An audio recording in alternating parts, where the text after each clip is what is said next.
Price Lord. கர்த்தருடைய பரிசுத்த நாமத்துக்கு ஸ்தோத்திரம் உண்டாவதாக. இந்த புதன்கிழமை காலையிலே உங்களை சந்திப்பதில் இருந்த சந்தோஷம்.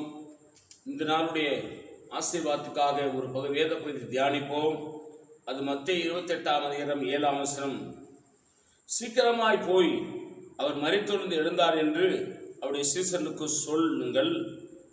அவர் உங்களுக்கு முன்னே கலிலேயாவுக்கு போகிறார், அங்கே அவரை காண்பீர்கள், இது உங்களுக்கு சொன்னேன் என்றான்.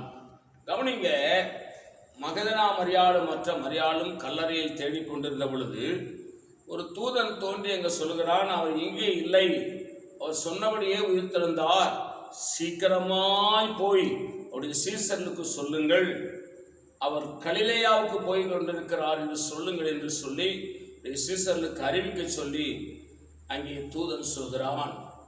இந்த காலை வேளையில் நீங்களும் நானும் இந்த உலகத்துக்கு என்ன சொல்ல போகிறோம் என்று சொன்னால், இந்த உயிர்த்தெழுந்த நாளிலே சீக்கிரமாய் சொல்லுங்க. என்னன்னா, இயேசு தாம் சொன்னபடியே அவர் உயிர்த்தெழுந்தார். சீசர்கள் என்று சொன்னால் இந்த உலகத்தில் இருக்கிற ஆண்டவராக இயேசு சொந்த ரட்சகரை ஏற்றுக்கொண்ட அத்தனை பேர்களும் சீசர்கள் தான். அவர்களுக்கு சொல்லுங்கள், உலகத்துக்கு சொல்லுங்கள், இயேசு உயிர்த்தெழுந்தார் என்கிற நல்ல செய்தியை சீக்கிரமாக இந்த உலகத்தில் சொல்லுங்கள். கிராமங்களிலே சொல்லுங்கள், பட்டணங்களிலே சொல்லுங்கள், நகரங்களிலே சொல்லுங்கள், தெரு தெருவாய் சொல்லுங்கள், ராஜாக்களுக்கு சொல்லுங்கள், அதிகாரிகளுக்கு சொல்லுங்கள், சகல ஜனங்களுக்கு சொல்லுங்கள். ஏனென்றால் இதை போல ஒரு நற்செய்தி இந்த உலகத்தில் இல்லவே இல்லை.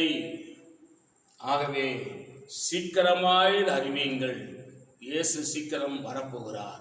நான் உங்களுக்காக ஜெபிக்கிறேன். பரிசுத்த பிதாவே, நீர் எங்களோடு பேசுகிற நல்ல வார்த்தைகளுக்காக ஸ்தோத்திரம். இந்த வார்த்தையின்படி எங்களை ஆசீர்வதிங்க. இயேசுவின் நாமத்தில் வேண்டிக் கொள்கிறோம் பிதாவே, ஆமேன். God plus. கர்த்தர் உங்களை ஆசீர்வதிப்பாராக.